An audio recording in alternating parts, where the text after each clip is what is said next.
นี่คือสัจจะนี่คือความจริงของชีวิตผู้เป็นพ่อเป็นแม่ได้จัดงานศพให้ลูกได้เฮ็ดบุญแจกข้าวเฮ็ดบุญอุทิศส่งให้ลูก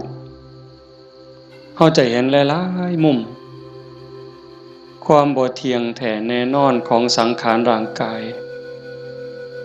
บ่ฮู้ว่าสิตายมื้อใดบ่ได้ตายตามคิวพ่อแม่เกิดก่อนแทนที่สิไปก่อนแต่ว่านั้นมันก็บ่เป็นไปคือเฮาคิดเว้าอยู่ประจำว่า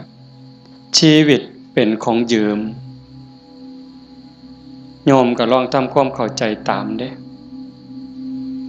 ชีวิตเฮาทุกคนนี่เป็นของยืมมาจากธรรมชาติความจริงเป็นจังซั่นยืมมาจากดินจากน้ำจากลมจากไฟดินคือส่วนที่เข้มแข็งข้นแข็งเฮากินข้าว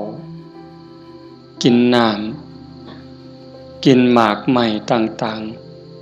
ๆขนมนมเนยก็เปลี่ยนสภาพส่วนที่เป็นธาตุดินก็กลายไปเป็นผมขนเล็บฟันหนังเนื้อเอ็นกระดูก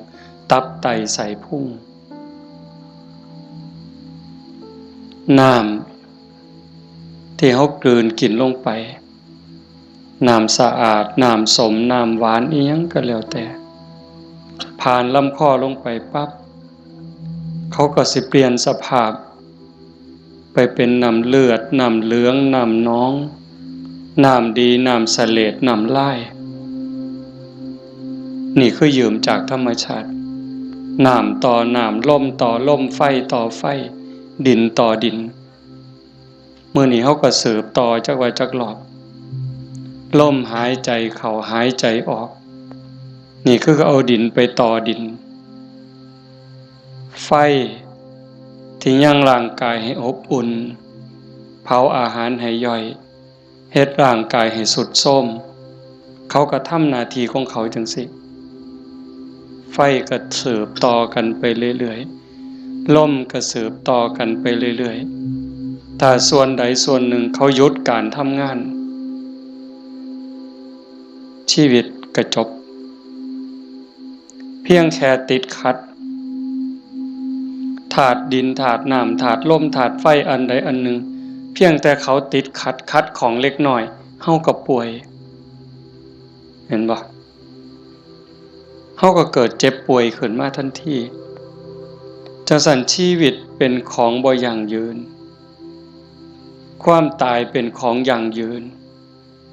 ชีวิตเป็นของบ่เที่ยงความตายเป็นของเที่ยงแต่อาตมาเห็นญาติโยมได้ตั้งอกตั้งใจส่วนหนึ่งก็ดีใจนำคันสิว่าเสียใจก็แม่นอยู่ในส่วนที่ต้องจากกันไปโดยบ่มีมื้อกลับมาแต่ว่าในส่วนดีใจก็คือเห็นพี่เห็นน้องเห็นญาติเห็นโยมเข้าใจในเงื่อนไขของชีวิตว่ามันเกิดมาแล้วมันเอาความเจ็บมานำเอาความเฒ่าความแก่มานำเอาความพลัดพรากเอาความผิดหวังมานำแล้วสุดท้ายก็เอาความตายมาพร้อมในเมื่อญาติโยมเข้าใจจังซี่เฮาก็บ่ประมาทเผาปั๊บเก็บดูกเก็บอัฐิเฮาก็ถือโอกาสทำบุญอุทิศเลยบ่ในใจอาตมาก็สนับสนุนจริงๆการทำบุญอุทิศเลยนั้นเป็นการทรงอย่างเร็วให้ได้ใส่ได้สอยจริงๆมันก็บ่ต้องลงทุนลงแรงใส่เงินใส่ทองอีหยังหลายหลวง แล้วก็บ่แม่นเฮ็ดเทื่อนี้กันแล้วโยมสามารถเฮ็ดได้ซุมื้อนี่เว้าถึงการเฮ็ดบุญเด้คันเฮาบ่เข้าใจเพิ่นก็เฮ็ดถือของเพิ่นอยู่ปู่ย่าตายายแต่ว่าบางเทื่อมันโดนโพดอันนี้เฮาเว้าแบบตาบ่เห็นแต่เว้าด้วยเหตุผลคำสอนของศาสนาถ้าสมมติว่าผู้ที่ตายจากโลกนี้ไปตกทุกข์ได้ยากลำบากลำบนรอคอยกองบุญกองกุศลจากญาติผู้อยู่เบื้องหลังเฮาก็ว่าแต่บ่พร้อมบ่ทันมีเงินบ่ทันพร้อมถ้าปีหน้าก่อนถ้าปีฮื้อก่อนเป็นจังได๋เพราะเฮาบ่แน่ใจว่าผู้จากไปนั้นไปไสบุญก็มีบาปก็มีเพิ่นก็คือเฮาก็คือเพิ่นโยมก็คืออาตมาก็คือโยมบ่ต่างกันเด้บาปบุญเกิดจากความคิดเกิดจากคำเว้าเกิดจากการกระทำที่ถึงพร้อมด้วยเจตนาบางเทื่อก็ดีบางเทื่อก็ร้ายบางเทื่อก็ผิดบางเทื่อก็ถูกเฮาบ่สามารถสิยับยั้งตนเองได้ในคราวที่ใจดีด่าก็บ่เครียดเคยเป็นบ่โยมในคราวที่เฮาใจดีไผสิด่าก็บ่เครียดสิตีก็บ่เครียดแต่คราวที่หงุดหงิดหนหวยยิ้มใส่ดีๆเฮาก็หงุดหงิดเขาเว้านำดีๆก็หาเขาเว้าใส่หาว่าเขาย่อเย้ยนั่นคือจิตเศร้าหมองจิตบ่เป็นปกติจังซั่นชีวิตมันจังมีผิดมีถูกมีบุญมีบาปมีดีและบ่ดีในเมื่อจากไปเฮาก็บ่แน่ใจว่าผู้จากไปนี่ไปไสคันบ่ทันถึงความเป็นพระอริยเจ้าชั้นโสดาบันขึ้นไปนรกก็มีสิทธิ์เปรตก็มีสิทธิ์อสุรกายก็มีสิทธิ์สัตว์เดรัจฉานก็มีสิทธิ์มนุษย์ก็มีสิทธิ์เทวดามีสิทธิ์พรหมมีสิทธิ์จังซั่นถ้าเฮารอคอยไปเป็นเดือนเป็นปีหรือหลายปีถ้าเกิดญาติบุคคลอันเป็นที่รักที่จากไปตกทุกข์ได้ยากได้พบใดภูมิใดก็แล้วแต่รอคอยบุญกุศลที่ผู้อยู่เบื้องหลังสิเป็นพ่อแม่พี่น้องสามีภรรยาลูกเต่าเราหลานส่งไปให้บ่เฮ็ดบ่ส่งล่ะสิเป็นแนวใดทุกข์แล้วก็ทุกข์อีกทรมานแล้วก็ทรมานอีกแต่คันเฮาส่งบุญปั๊บคันตกทุกข์ได้ยากลำบากลำบนเฮ็ดบุญถูกเฮ็ดบุญแม่นตามคำสอนพระพุทธเจ้าผลบุญนั้นก็ส่งทันทีซอยเหลือทันทีคันดีอยู่แล้วมีความสุขอยู่แล้วก็ย่อมได้รับหลายยิ่งขึ้นสำบายยิ่งขึ้นมีความสุขยิ่งขึ้นกับเปรียบกับคือคนเฮาเนี่ยจากบ้าน บางเทื่อบ่ได้ตั้งตัวบ่ได้ตั้งใจคิดว่าแต่สิไปทางหน้ามันสิดีทุกข์ปั๊บจากบ้านไปตกหม้องทุกข์ยากลำบากงานก็หนักของกินก็บ่มีน้ำก็ยากข้าวก็ยากบ่อนหลับบ่อนนอนเสื้อผืนหมอนใบหกเหี่ยบ่สะอาดอากาศบ่ถ่ายเทเป็นแนวใดญาติพี่น้องก็บ่มีเงินฝากส่งไปซอยก็บ่มีนั่นก็คือทุกข์ต่อไปแต่คันถ้าบุญเจ้าของก็เฮ็ดไว้พอสมควรสร้างไว้ทำไว้จากโลกนี้ไปปั๊บก็คือไปสู่ที่ดี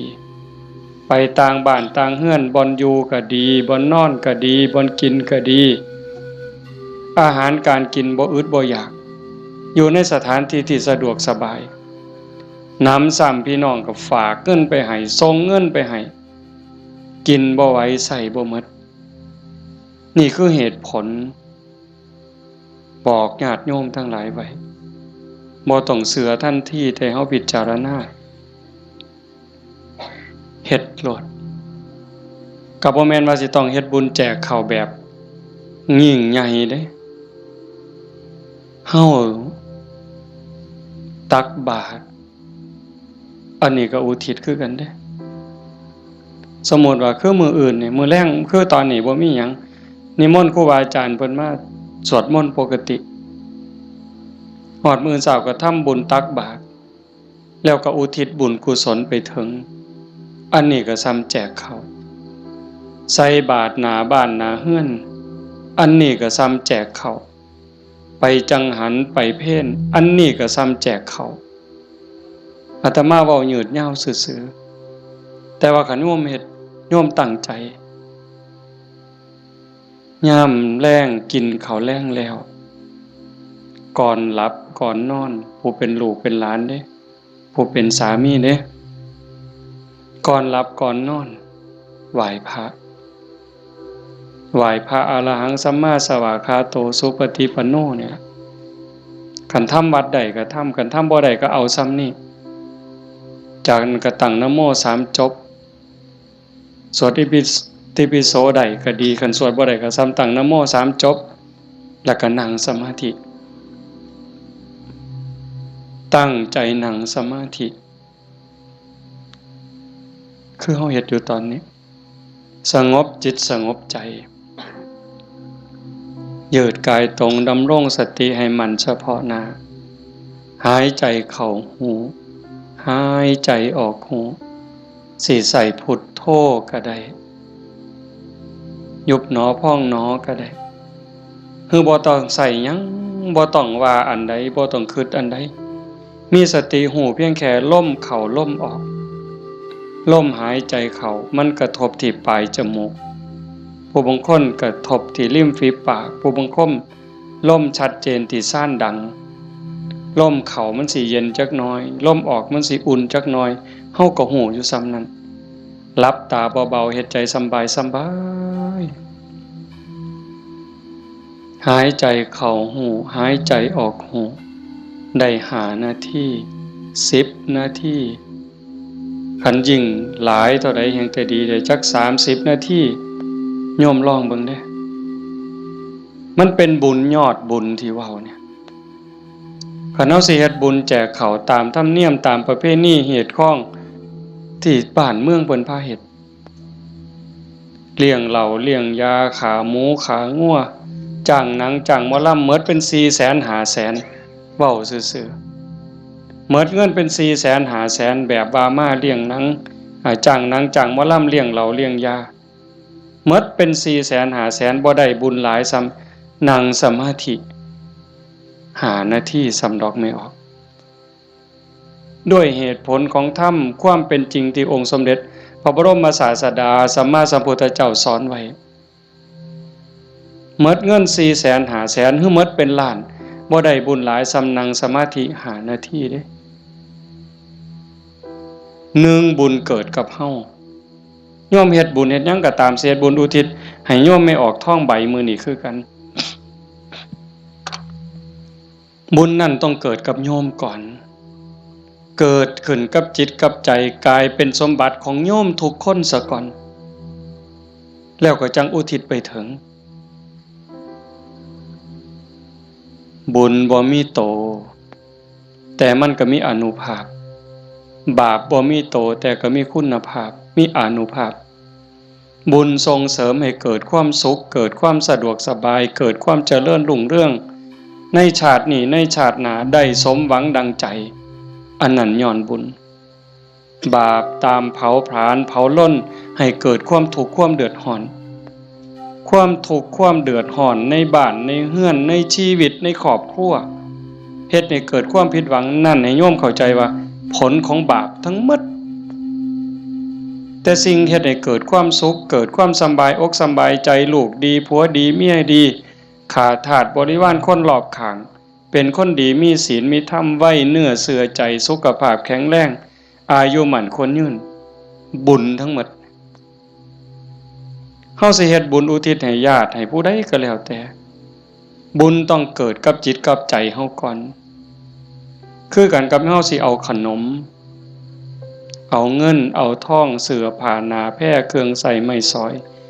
หยิบยื่นให้คนที่เฮาอยากให้สิเป็นไผก็ตามที่เฮาอยากให้เพิ่นเฮาก็ต้องมีของสิ่งนั้นในมือเป็นกรรมสิทธิ์เด็ดขาดของเฮาจะเอาขนมให้เอาเงินให้เอาหมักไม้ให้พ่อแม่พี่น้องลูกเต้าเราหลานเฮาต้องมีขนมมีเงินมีทองมีหมากไม้เป็นสมบัติส่วนตัวเป็นกรรมสิทธิ์ของเฮาโดยเด็ดขาดจังสิสามารถหยิบยื่นให้ลูกให้หลานให้พ่อแม่พี่น้องบุคคลที่รักจังสิได้บุญคือกันต่างกันกับแก้วแหวนเงินทองบักไม้บักไหลจักน้อยคือแก้วแหวนเงินทองบักไม้บักไหลนั่นเฮาให้แล้วมันหมดให้แล้วมันหมดแต่ว่าบุญนี่แห่งให้แห่งได้แห่งให้แห่งหลายแล้วก็บ่จำเป็นจะต้องยุ่งยากอีหยังหลายเป็นหยังจังเว้าหลายแต่บุญเนี่ยเพราะว่าบุญมันเป็นที่เพิงพระพุทธองค์เพิ่นบอกว่าปุญญานิปะละโลกัสสมิงปฏิทาโหนติปานินังเพราะเหตุว่าบุญนั้นเป็นที่พึ่งของสัตว์ทั้งหลายในโลกนี้ในโลกหน้าพร้อมทั้งโลกต่อไปชี้แจงอีกนิดนึงบุญเป็นสื่อของความสุขความดีความงามความโล่งโปร่งเบาความสบายอกสบายใจก็เกิดจากการคิดพูดทำในสิ่งที่ถูกต้องโยมเคยสุขคนเฮาคิดถูกต้องแล้วเว้าถูกต้องเฮ็ดถูกต้องสบายใจมีความสุขมีความเอิบอิ่มเฮาสบายใจแล้วยิ่งมันเป็นประโยชน์กับตัวเฮาเป็นประโยชน์กับพ่อแม่พี่น้องกับผัวกับเมียกับลูกกับหลานยิ่งเป็นประโยชน์กับคนหลายเท่าใดเฮาก็ยิ่งภูมิใจเท่านั้นนั่นคือบุญหลายเห็นปัจจุบันก็คือความสุขใจความปราบปลื้มใจความยินดีความเอิบอิ่มชาติหน้าเด้นำไปสู่สวงสวรรค์นำไปสู่พรหมขันบุญหลายได้เนี่ยใส่บุญกินบุญอยู่ทั้งสวรรค์ทั้งพรหมโดนปันใด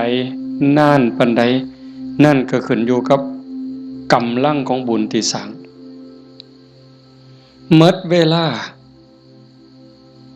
ลาจากสวรรค์หรือจากพรหมกลับมาเกิดเป็นคนอีกขันกำลังบุญที่เฮ็ดที่ทำไว้มันหลายแม่นกลับมาเกิดเป็นคนอีกเถื่องาม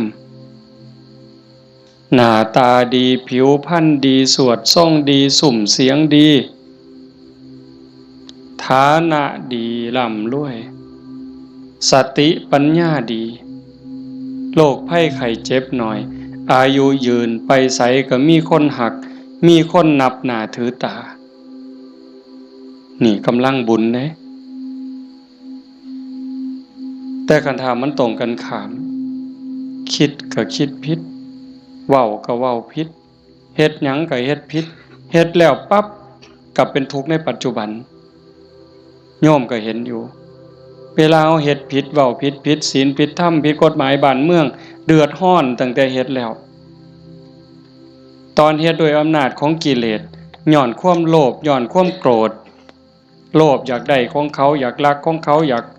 จี้ของเขาอยากยักยอกอยากคอร์รัปชันโกงกินเป็นจังได๋พอแต่เฮ็ดลงไปแล้วทุกข์เว้าด้วยความโกรธเว้าด้วยความอิจฉาริษยากระแทกแดกดันใส่ฮอดพ่อฮอดแม่บางเทื่อฮอดพระสงฆ์องค์ข้าเจ้าเว้าพื้นนินทาเว้าแล้วสะใจในขณะที่เว้าสะใจหลายเว้าแล้วคิดว่าโอ้ยมันสิบ่บาปบ่คิดที่หลังเป็นทุกข์บัดไหม้เจ้าของเผาเจ้าของเห็นบ่ในปัจจุบันก็เป็นทุกข์จังซี่เดือดร้อนจังซี่คันมันกว้างไปเท่าใดคนหู้เท่าใดเขาก็เกิดความรังเกียจเกิดความบ่ไว้ใจเกิดความบ่นับถือ ไปไสก็บ่ได้รับการต้อนรับเพียงแค่เว้าบ่จริงเว้าบ่แม่นเท่านั้นขี้ตัวเป็นคนบ่ซื่อบ่สัตย์เขาก็บ่ไว้วางใจซ้ำนี้ก็เดือดร้อนแล้วเด้ปัจจุบันเด้นี่คันจากโลกนี้ล่ะตายลงไปล่ะพูนลงนรกพุ่นเปรตพุ่นอสุรกายพุ่นสัตว์เดรัจฉานพุ่นใส่บาปใส่กรรมเมิดแล้วมาเกิดเป็นคนมันต้องมาเด้มาแน่นอนเด้มาเกิดเป็นคนเศษบาปตามมาขี้ร้ายหนักที่สุดพิการแต่เกิดแขนหลีบขาหลีบหูหนวกตาบอดแล้วแต่สิเป็นตั้งเทื่อก็สมบูรณ์อยู่แข้งขามือตีนสมบูรณ์คือเพิ่นแต่ว่าขี้ร้ายรูปร่างบ่งามบ่มีผู้ใดเฮ็ดให้เด้นี่พระเจ้าบ่เกี่ยวพระพรหมบ่เกี่ยวเทวบุตรเทวดาทั้งใดบ่เกี่ยวกรรมล้วนๆเพิ่นจังว่าสัตว์โลกเป็นไปตามกรรมกัมมุนาวัตติโลโกนี่ขี้ร้ายพร้อมโง่พร้อมปึกพร้อมโรคภัยไข้เจ็บหลายโซ่ออดแอดเป็นจังได๋บัดมันบ่แม่นขี้ร้ายแต่เจ้าของเด้คันกรรมมันหลายๆบาปมันหลายๆเนี่ยเจ้าของทุกข์เจ้าของโง่เจ้าของขี้ร้ายแล้วได้ผัวก็ขี้ร้ายได้เมียก็ขี้ร้ายตื่มไปกิได้ลูกได้เต่ามากก็คือกันขี้ร้ายแล้วบ่พอเด้โง่อีกสอนบ่ฟังอีกแนวดีแนวงามนี่สอนบ่จื้อบ่จำแต่ว่าแนวซั่วๆนี่บ่บอกมันจักเม็ดหาแต่เรื่องให้พ่อแม่เป็นทุกข์โยมเห็นบ่ตำบลบัวฮูงนี่ก็ตามอยู่ไสก็ตามซ่อมเบิ่งได้อย่าเสือเด้นั่นคือบาปเด้บ่ย้านสิเฮ็ดจังได๋บัดนี้ให้ผลตั้งแต่ปัจจุบันจนฮอดตายไปแล้วใส่บาปใส่กรรมแล้วกลับมาเกิดเป็นคนอีกเทื่อมันยังตามมาอยู่บาปเป็นสิ่งที่ต้องละต้องวางต้องย้านเด้โยมสิ่งที่น่าย้านที่สุดเฮาสิว่าย้านงูแม่นอยู่ย้านงูย้านปิงอาตมานี่ผู้หนึงย้านหลายย้านปิงย้านงูย้านขี้เกียจย้านกับแกะนักย้านผีผู้ใดบ่ย้านเนี่ยผีหลอกผู้ใดเคยเห็นมันบ่เคยเห็นแต่ว่าก็ย้านหมดซุคนอันนี้ก็แนวหนึงเด้ย้านผีย้านตายย้านทุกข์แต่ว่าย้านบาปบ่ย้านเว้ยผีมันก็บ่เคยเห็นอาตมาก็บ่เคยเห็นพ่อใหญ่แม่ใหญ่ผู้70 80ก็บ่ทันเคยเห็นผีแต่ว่าย้านอันบาปนี่เพิ่นบ่ย้านมันพาทุกข์พายากบ่มีอยู่บ่มีกินเฮ็ดให้ลำบากทุกข์อกทุกข์ใจอันนั้นมันบ่พากันย้านหวยคันคิดได้มันถูกย้านบาปพระพุทธเจ้าเพิ่นสอนให้ย้านบาปเพิ่นจังให้ละบาปทั้งปวงเฮ็ดบุญกุศลให้ถึงพร้อมแต่เฮ็ดบุญแล้วมันก็บ่ทันปลอดภัยไปสู่สวรรค์มันยังต้องกลับมาเกิดอีกไปสู่พรหมมันต้องกลับมาเกิดอีกเพิ่นจังให้ชำระจิตชำระใจให้สะอาดบริสุทธิ์สะจิตตะปริโยทปันนังการชำระจิตของตนให้ขาวรอบให้มันสะอาดบริสุทธิ์สิเดินจงกรมก็ได้สินั่งสมาธิก็ได้หรือแม้แต่เฮ็ดให้ใส่หน้าอยู่กลางทงกลางทาคันมีสติระลึกรู้ในอารมณ์ปัจจุบันฮู้ในอารมณ์พระกรรมฐานคันสมมุติว่าเฮาเบิ่งลมหายใจนี่เฮ็ดหน้าอยู่ก็เบิ่งลมได้ย่างน้ำก้นงัวก้นข้วยก็เบิ่งลมหายใจได้เข้าห้องน้ำห้องส้วมก็เบิ่งลมหันใจได้แม้กระทั่งยามนอนไหว้พระแล้วนั่งสมาธิแล้วบ่ไหวแล้วอยากนอนลงก่อนมันสิหลับก็เบิ่งลมหายใจได้คันเฮานอนลงไปหายใจเข้าหูหายใจออกหูหลับยามใดก็สร้าง เพิ่นบอกว่าคันเฮานอนหลับไปกับลมหายใจเนี่ยเทวดารักษามีผลหลายได้โยมเทวดารักษาคันเฮาเจ็บไข้ได้ป่วยโรคอย่างน้อยๆโรคบ่แห้งว่านั้นเถาะเศร้าโรคทางกายก็เบาบางโรคทางจิตทางใจก็เบาบางหนำซ้ำก็ยังเป็นบุญอีกเทวดาคุ้มครองรักษาบ่ไหลตายเด้เพราะว่าตัวสมาธิเนี่ยคอยเฮ็ดคอยสร้างคอยทำจังสันโยมเฮ็ดบุญแจกเขาแต่มาจังว่าสนับสนุนเฮามีโอกาสมื้อต่อไปปีต่อไปเฮาจะเฮ็ดจัดเป็นการเป็นงานก็จังว่ากันอีกเทื่อนึงเฮ็ดดูบ่ผิดเฮ็ดบุญนี่บ่ผิดพระพุทธเจ้าเพิ่นบอกว่าเฮ็ดดูๆเฮ็ดบ่อยๆให้ทำความพอใจในบุญนั่นเพราะการสั่งสมสะสมเอาไว้ซึ่งบุญนำสุขมาให้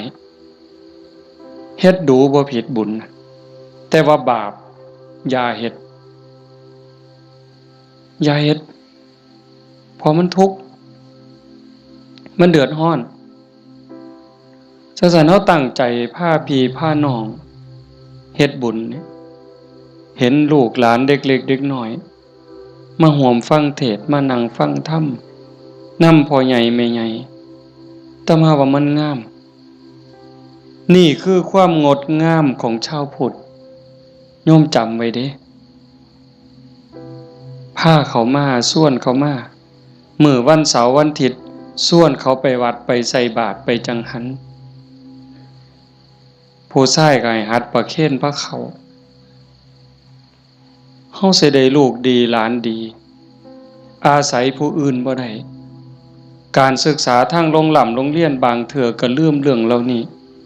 บางโรงเรียนเด้แต่ลังหม่องเพิ่นก็ยังดีอยู่พ่อแม่ปู่ตายายย่ายเฮานี่ล่ะแม่ป้าพ่อลุงแต่มาเสือว่าโยมทุกคนอยากให้ลูกดีหลานดีอยากให้เขาเป็นคนดีเพื่อเฮาสิเพิงเขาได้ในมือข้างหน้าเฮาสิเพิงเขาจังได๋คันบ่ให้เขาเข้าหาวัดบ่ให้เขาไก่ศีลไก่ถ้ำไก่วัดไก่ว่าไก่พระสงฆ์องค์เจ้าเขาบ่มีจิตใจที่อ่อนน้อมอ่อนโยนบ่ฮู้จักบุญจักบาปสิดีได้จังได๋นี่ดีใจจังวะเฮาพาลูกพาหลานมานั่งฟังธรรมเนี่ยเขาฮู้อยู่เด้เขาเข้าใจในบางเรื่องบางอย่างอยู่อย่างน้อยๆเขาก็รู้สึกว่าเขาเป็นบุญเป็นสิริเป็นมงคลมีเหลืออย่างเดียวโยมเหลืออย่างเดียวที่จะให้ชีวิตปัจจุบันเฮามีความสุขชีวิตในอนาคตมีความสุขมีความเจริญบ้านเมืองปักกลุ่มสุมเย็นคือศาสนา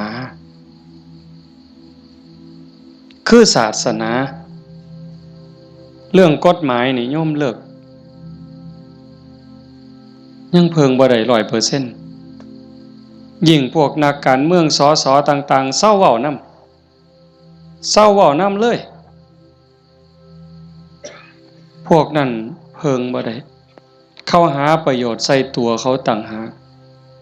หักเข้าจริงๆบ่เป็นพี่เป็นน้องเขาจริงๆบ่บ่มีดอกคันเขาหักเข้าจริงๆนะหักบ้านหักเมืองจริงๆเขาต้องเฮ็ดสวัสดิการให้เฮาได้หลายบ่ต้องเอาของมาแจกดอกบ่ต้องเอาเงินเอาทองเอาเขาเอาของมาให้เฮาดอกพูนเขาไปสภาพพุ่นนำความทุกข์ความเดือดร้อนเฮาไปเว้าเป็นเรื่องเป็นราวต่อสู้เพื่อให้เกิดความมั่นคงในการเป็นอยู่ของพี่น้องประชาชนแต่นี่เฮาบ่เห็นมีแต่ไปเถียงกันอยู่คนละมุมก็เถียงอย่างเดียวมุมนั้นเฮ็ดถูกกูก็สิเถียงเฮ็ดผิดก็สิเถียงเฮ็ดถูกก็สิเถียงนั่นคือเขาบ่ได้หวังประโยชน์กับเฮาแต่สิ่งที่เฮาเพิงได้คือศาสนาวัดว่าอารามครูบาอาจารย์หลวงปู่หลวงตามื้อใดครูบาอาจารย์บ่หวังดีกับเฮายามมื้อเช้า ไหว้พระทำวัดสวดมนต์กับแผ่เมตตาสัพเพสัตตาสัตว์ทั้งหลายที่เป็นเพื่อนทุกข์เกิดแก่เจ็บตายแผ่เมตตาแล้วก็กรวดน้ำอุทิศบุญกุศลบ่มีที่สุดบ่มีประมาณยามเช้ามาบิณฑบาตคือแม่โยมสิไปวัดไปจังหันไปเพ่นให้พรเพิ่นบ่ได้ให้เล่นเด้สัพพิติโยนั่นคือเอาจิตเอาใจเอาความหวังดีปรารถนาดีอุทิศให้ยิ่งได้เจริญสมาธิเจริญภาวนาจิตสงบจิตมีพลังโยมหูเองเนี่ยโยมทุกคนหูเองเนี่ยนั่งฟังอาตมาเว้ามานี่มัน30 นาทีแล้ว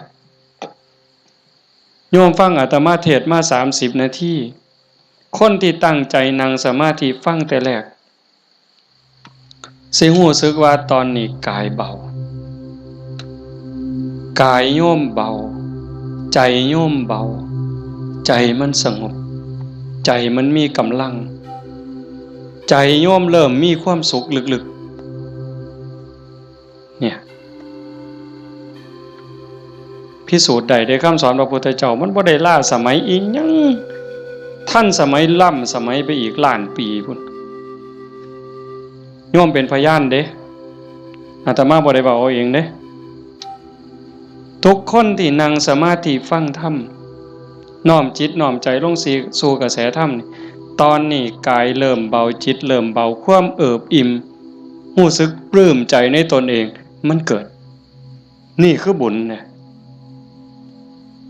แต่มาจังหวะแต่ตอนแรกโอ้ยอย่าว่าแต่500,000ต่อให้100 ล้าน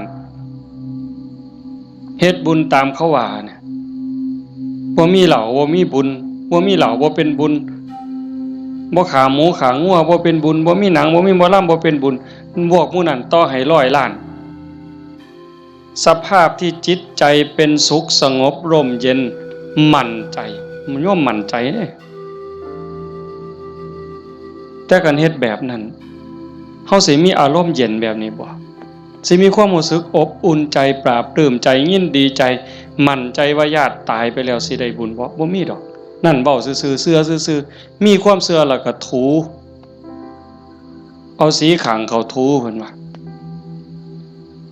หุ่นลู่ว่าไปซื่อๆเฮาก็ลองหลับตาเบิ่งศีลข้อที่1มีบุญต้องมีศีลมีกินต้องมีทานคำโบราณเพิ่นว่า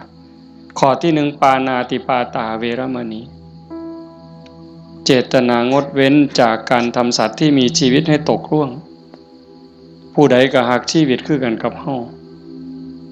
หมดมันก็บ่อยากตายนอนมันก็บ่อยากตายเม่งใหม่มันก็บ่อยากตายเพราะว่าแต่อยากตายเลยแม้แต่เจ็บมันก็บ่อยากเจ็บเฮาเนี่ยบ่หาแต่เขามาถิ่มมาแทงโดยมีดโดยหอกเด้ตั้งแต่หมอฉีดยาเฮาเจ็บเฮาป่วยสิฉีดยาให้เฮาหายเจ็บหายป่วยบางเทื่อเฮาก็ย้านเจ็บภาษาเข็มฉีดยาส่ำนั้นแล้วเขาบ่ได้ฉีดให้ตายบ่ได้ฉีดให้ทุกข์ทรมานอีหยังฉีดยาเพื่อรักษาโรคเจ็บไข้ได้ป่วยเพื่อให้เฮาได้แข็งแรงเฮายังย้านนี่แค่เจ็บเด้เนี่ยสินับภาษาหยังบัดนี้เอาค้อนทุบหัวเขาเอามีดปาดคอเขา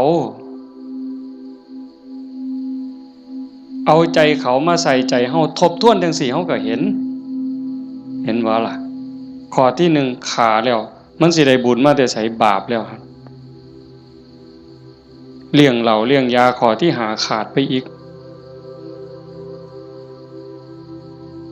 คันยิ่งมีหนังมีหมอลำมาอีหยังสิตามมาศีลข้อ3หลายๆคนอาจสิขาดย้อนงานบุญเฮางานบุญเฮาคือเอาเองเนี่ยมาเบิ่งหนังเฮาผู้บ่าวผู้สาวอาจสิเสียเนื้อเสียตัวย้อนเบิ่งหนังโป๊ย้อนเบิ่งหมอลำสิ่งมันเว้าลามกแม่นบ่แม่นไม่ออกบ่ออกทบทวนเอาเองอดีตหมู่เจ้าทบทวนเอาเบิ่ง หนังขาหนังแกงกินเหล้าเมายาแล้วตีกันตื้มบัดนี้เมาเหล้าแล้วเว้าเข้าป่าเข้าดงโกหกพกล่มใส่ลายป้ายสีศีลก็สีเสียอีก1แล้ว3 4 5เสียข้อที่2มาเบิ่งหนังเฮามาเบิ่งหมอลำเฮากลับไปลักไก่นำทางไปต้มอีกต่างหากหมดอ้อยซอยเลยเฮาเป็นต้นเหตุของบาปเลยบัดนี้แต่กันเฮ็ดแนวนี้อันพวกมานั่งฟังเทศน์นี่เอาตั้งแต่เด็กน้อยจนฮอดผู้เฒ่านี่ผู้ใดคือสิไปขากบเนี่ยลบไปนี่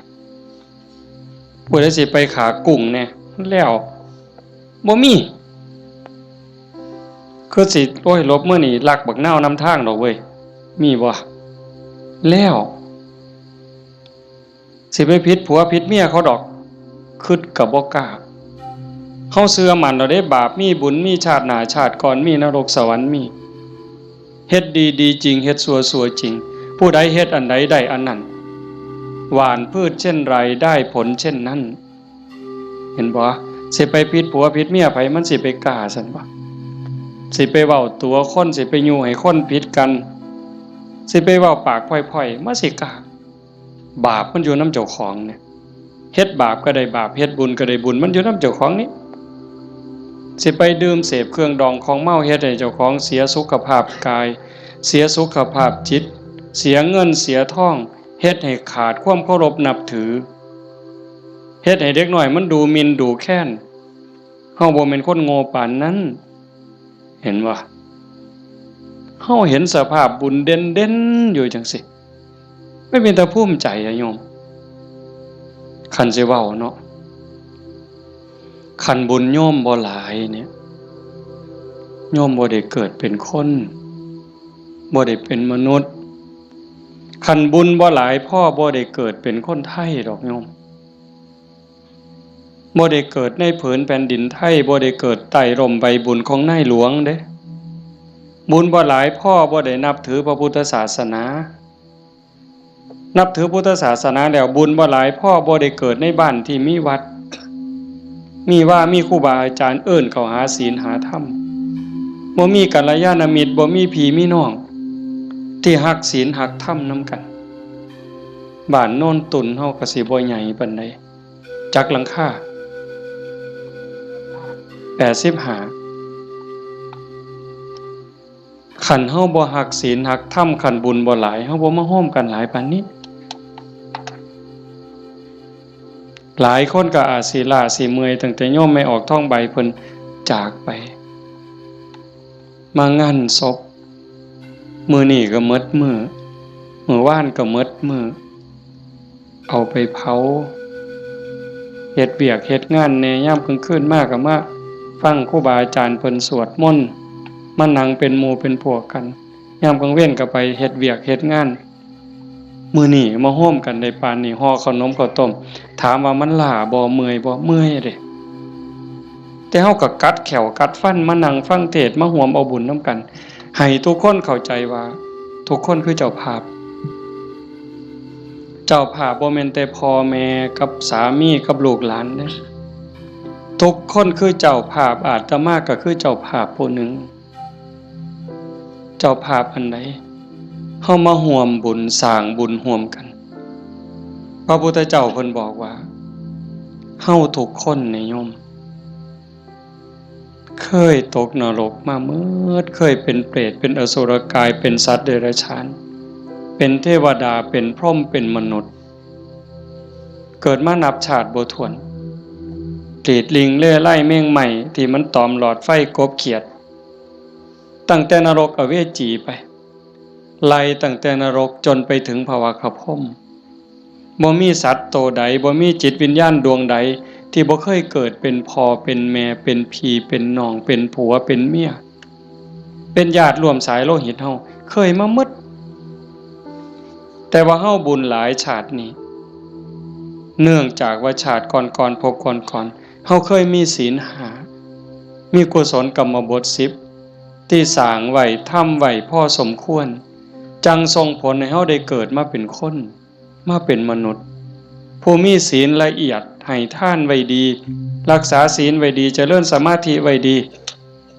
รูปร่างหน้าตาผิวพรรณฐานะสติปัญญาจังดีจังงามกลัวกันเป็นขันเป็นตอนนั่นคือพลังบุญของเจ้าของจังสันโยมไม่ออกท่องใบสาสังที่เพิ่นจากไปแต่มาว่ากลับบ้านเก่าบ่ได้ตายดอกเมื่อบ้านเก่าอีหยังเมื่อบ้านเก่าดินเมื่อบ้านเก่าลมเมื่อบ้านเก่าไฟเมื่อบ้านเก่าน้ำเมื่อบ้านเก่าเพราะว่าเฮายืมเขามายืมจากธรรมชาติยืมจากดินน้ำลมไฟมาปั่นเป็นเนื้อเป็นตัวเมื่อเวลาเขาก็มาเอาขึ้นโยมเคยยืมเสียมไทบ้านบ่เคยยืมเสียมเคยยืมมีดเคยยืมบักจกเคยยืมขอดหน่อยเคยยืมขาดบ่ยืมเพิ่นมาเนี่ยสิสัญญาก็ตามบ่สัญญาก็ตามลางเทื่อเฮาสัญญาว่ายืมไปจักมื้อเนี่ยแต่เฮาเอามาเพิ่นก็ว่าเอาไปซะเอาไปใส่จักมื้อก็เอาไปตอนนั้นเพิ่นบ่ทันจำเป็นถ้าเกิดเฮาเอามาฮอดเฮือนปั๊บเพิ่นเกิดมีเรื่องจำเป็นขึ้นมาด่วนๆเพิ่นมาเอาคืนโอ้ข่อยเอามาเฮ็ดซะก่อนเด้อข่อยจำเป็นแล้วเฮาก็ว่าโอ้ยข่อยยืมของเจ้ามาตัวเฮาสิไปว่าจังได๋ต่อรองจังได๋บ่ได้เด้มันของเพิ่นคือยืมเงินยืมทองเขานี่แหละยืมมาใช้หนี้บ่ยืมมาซื้ออยู่ซื้อกินหยังก็แล้วแต่ฮอดวันเวลาบางเทื่อบ่ทันฮอดยิ่งบ้านนอกเฮายืมแบบพี่แบบน้องบ่ได้สัญญาอีหยังกันพ่อหน้ายามใดเพิ่นก็ทวงลางเทื่อเพิ่นบ่ทวงเฮาก็เกรงใจอันนี้ก็ยังพอเว้ากันได้แต่กับพญามัจจุราชต่อรองแนวใดพญามัจจุราชบ่เห็นแก่เงินค่ำแม่นสิมีเงินกือไทยเอาบ่มีได้บ่สนไต่โตบ่สนผู้ใดมีอำนาจนายพลนายพันเจ้าใหญ่นายโตพระสงฆ์องค์เขาเจ้าคุณสมเด็จบ่งึดบ่สนใจซ้ำบ่เกรงใจอีกซ้ำขันบาปหลายก็โยนนรกโลดขันบุญหลายก็ไปตามทางจังสั่นเฮามีบุญได้เกิดมาพ้อพระพุทธศาสนามีกัลยาณมิตรมีพี่มีน้องที่หวังดีต่อกันเฮาก็ตั้งใจเฮ็ดบุญให้เจ้าของเฮ็ดบุญในมื้อนี้เทิงทานเทิงศีลเทิงภาวนาฟังเทศน์ฟังธรรมอ่อนน้อมถ่อมตนขนขวายในกิตติชอบเนี่ยก็ขอให้เฮาตั้งใจว่าเฮาเฮ็ดให้เจ้าของเบื้องต้นโยมทุกคนก็เฮ็ดให้เจ้าของเด้ไหว้พระโอ้คันเว้าถึงบุญนะโยมตั้งแต่ไหว้พระเนาะคันเฮ็ดด้วยความเข้าใจเด้คันเฮ็ดด้วยความเข้าใจเพียงแค่เฮาไหว้พระอรหังสัมมาสัมพุทโธภควาเข้าใจในความหมายว่าพระพุทธเจ้าเป็นพระอรหันต์ดับเพลิงทุกข์เพลิงกิเลสตรัสรู้ชอบได้ด้วยพระองค์เองเข้าใจว่าพระพุทธเจ้าคือไผเนี่ยแล้วก็กราบลงไปบุญมหาศาลหลายกว่าสร้างโบสถ์เป็นหลังบุญไม่ออกหวยเว้าไปปื้ออีกเด้คันสร้างโบสถ์บ่เข้าใจเฮ็ดโบสถ์แข่งกันถือกระสอบไปหาเหลี่ยไล่ได้เงินมากก็ขายน้ำทางในกินเหล่าเนี่ยบ่เป็นประโยชน์สู่เฮาเฮ็ดจังซี่บ่ได้สัมอรหังสัมมาสวากขาโตภควตาธัมโมพระธรรมเป็นสิ่งที่พระผู้มีพระภาคเจ้าตรัสไว้ดีแล้วถูกต้องแล้วงดงามแล้วเป็นไปเพื่อดับทุกข์ในคำสอนพระพุทธเจ้าเข้าใจจังซี่แล้วกราบลงไปงามๆโอ้ยสำนี้ก็พ่อโยมสุปฏิปันโนภควโตสาวกสังโฆพระสงฆ์สาวกของพระผู้มีพระภาคเจ้าปฏิบัติดีแล้วพระสงฆ์คือไผด้วยความเข้าใจของชาวบ้านคือนี่โกนหัวนุ่งเหลืองห่มเหลืองเนี่ย อันนี้เป็นสมมุติสงฆ์แต่สงฆ์จริงๆโยมก็เป็นสงฆ์คู่แห่งบุรุษ4คู่นับเรียงตัวบุรุษได้8บุรุษพอออกไม่ออกก็คือพระญาติโยมก็เป็นสงฆ์เป็นพระขันโยมปฏิบัติดีมีศีลมีธรรมมีจิตใจเมตตากรุณาโมทิตาอุเบกขาหวังดีกับทุกคนความโลภความโกรธความหลงความอิจฉาริษยาอาฆาตพยาบาทในใจของญาติโยมหน่อยลงเบาบางลงถึง 20% 25%หมดไป 25% ความโลภความโกรธความหลงอิจฉาริษยาเบาบางไปจากใจเฮา 25% โยมเป็นพระโยมเป็นสงฆ์มีลูกมีผัวมีเมียเฮ็ดให้ใส่หน้าทำมาหากินเป็นปกติแต่โยมกลายเป็นพระอีหลีได้บ่เนี่ยเป็นพระอีหลีพระจริงๆที่พระพุทธเจ้ายอมรับนับว่าเป็นลูกเห็นบ่อาตมาบ่ได้เว้าเอาเองจักเม็ดให้โยมนุ่งเหลืองห่มเหลืองโกนหัวนอนอยู่วัดแต่ขันธกิเลสยังมีบ่ลดไปลังเทื่อก็ขี้ร้ายกว่าชาวบ้านอีกบางหม้องบางมื้อบางวันบางเวลาอาตมาก็ผู้หนึ่งบางมื้อก็ขี้ร้ายกว่าโยมแนวนี้ก็เป็นแค่สมมุติสงฆ์บ่ท่านเป็นที่ยอมรับของพระพุทธเจ้าพระสงฆ์ปฏิบัติดีปฏิบัติซื่อตรงตามคำสอนพระพุทธเจ้าบ่คดบ่ง้อบ่ออกนอกทางปฏิบัติเพื่อออกจากทุกข์มีชีวิตเพื่อกำจัดกิเลสหายใจเข้าก็เพื่อกำจัดความเห็นแก่ตัวหายใจออกก็ทำลายความเห็นแก่ตัว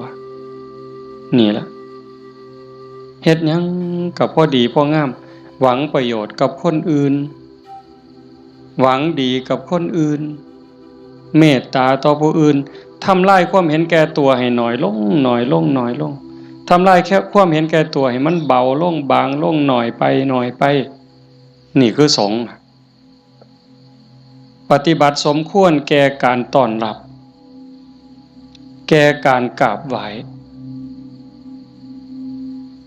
ทั้งเถื่ออาตมาเนาะเวลาที่รู้สึกว่าเจ้าของบ่ดีโยมกราบซ้ำเอาหอกเอาดาบแทงยิ่งโยมศรัทธาเท่าใดแฮงแต่เป็นตาย้านผู้เฒ่าผู้แก่หัวขาวหัวค่อนสิเอาบักไม้ให้กราบแล้วยกใส่หัวลับตาพูนคิดฮอดพ่อฮอดแม่ฮอดพี่ฮอดน้องว่าแม่นพ่อแม่ในชาติปัจจุบันฮอดชาติก่อนภพก่อนฮอดเจ้ากรรมนายเวรถวายน้ำขวดหนึ่งก็หวังบุญสอบทอพ่อต่อแม่พุ่นให้ขนมนมเนยใส่บาตรญาติพกถวายผ้าถวายผ่อนเงินทองแก้วแหวนเขาบ่ให้ย้อนหักเด้ให้ย้อนอยากได้บุญบ่ให้ย้อนหลงแต่ว่าให้ย้อนอยากได้บุญเกิดกับเจ้าของแล้วอุทิศไปให้พ่อแม่โยมันสิบ่คือหอกคือดาบบ่คือน้ำกรดบ่คือน้ำร้อนเทหดเสียจังได๋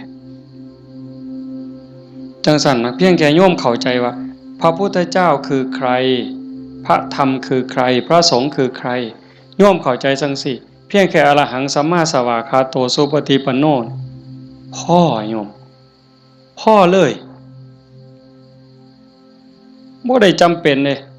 ว่าเฮาต้องเฮ็ดใหญ่เฮ็ดโตหมดเงินเป็นแสนเป็นล้านบ่ลองเบิ่งน่ะขันไม่ออกพอออกบ้านโน่นตุ่นเฮาเป็นจังซี่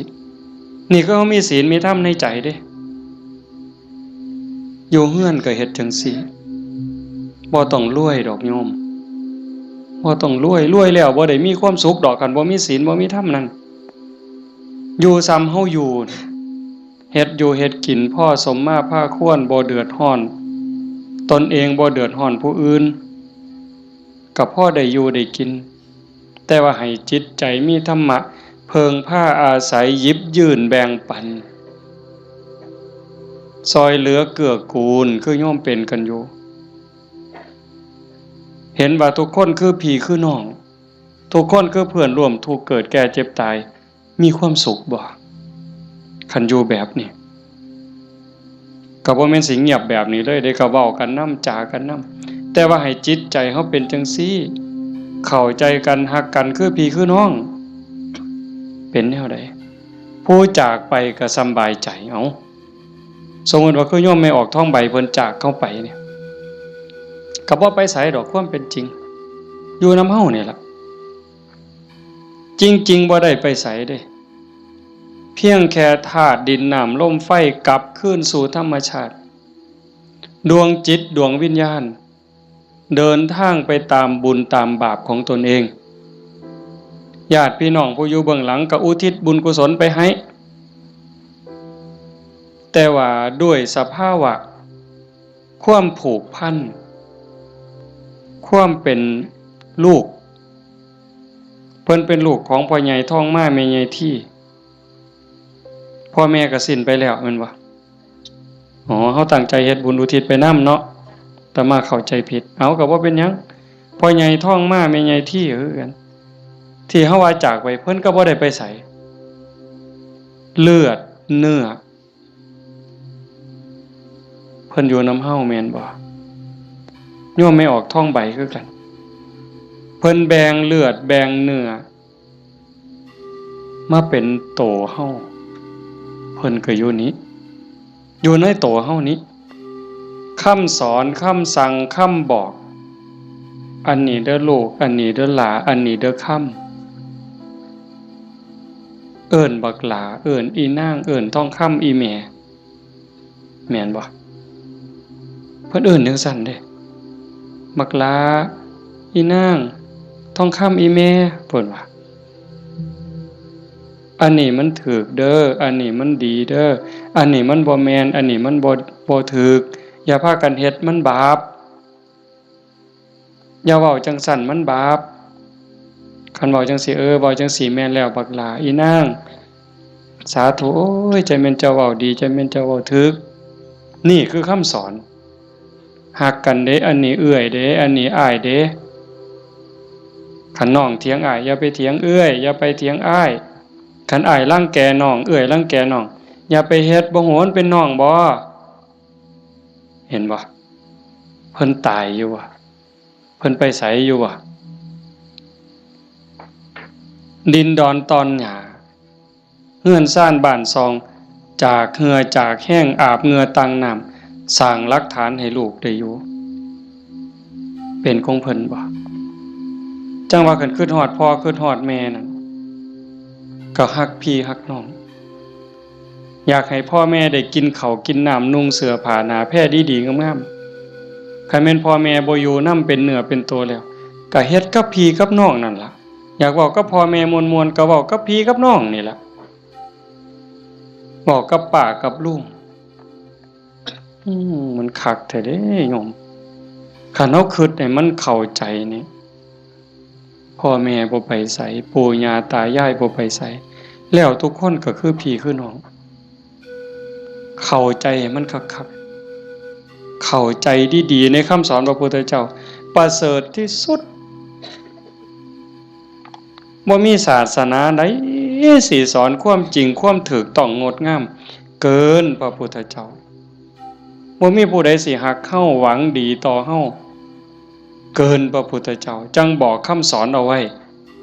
เพิ่นบ่บอกให้เฮาไปทำพิธีอันนั้นอันนี้ดอกอันนั้นบ่แม่นพิธีสะเดาะเคราะห์ต่อชะตาเสริมดวงพระพุทธเจ้าบ่สอนบ่แม่นเว้าดีต่อกันนี่พระพุทธเจ้าสอน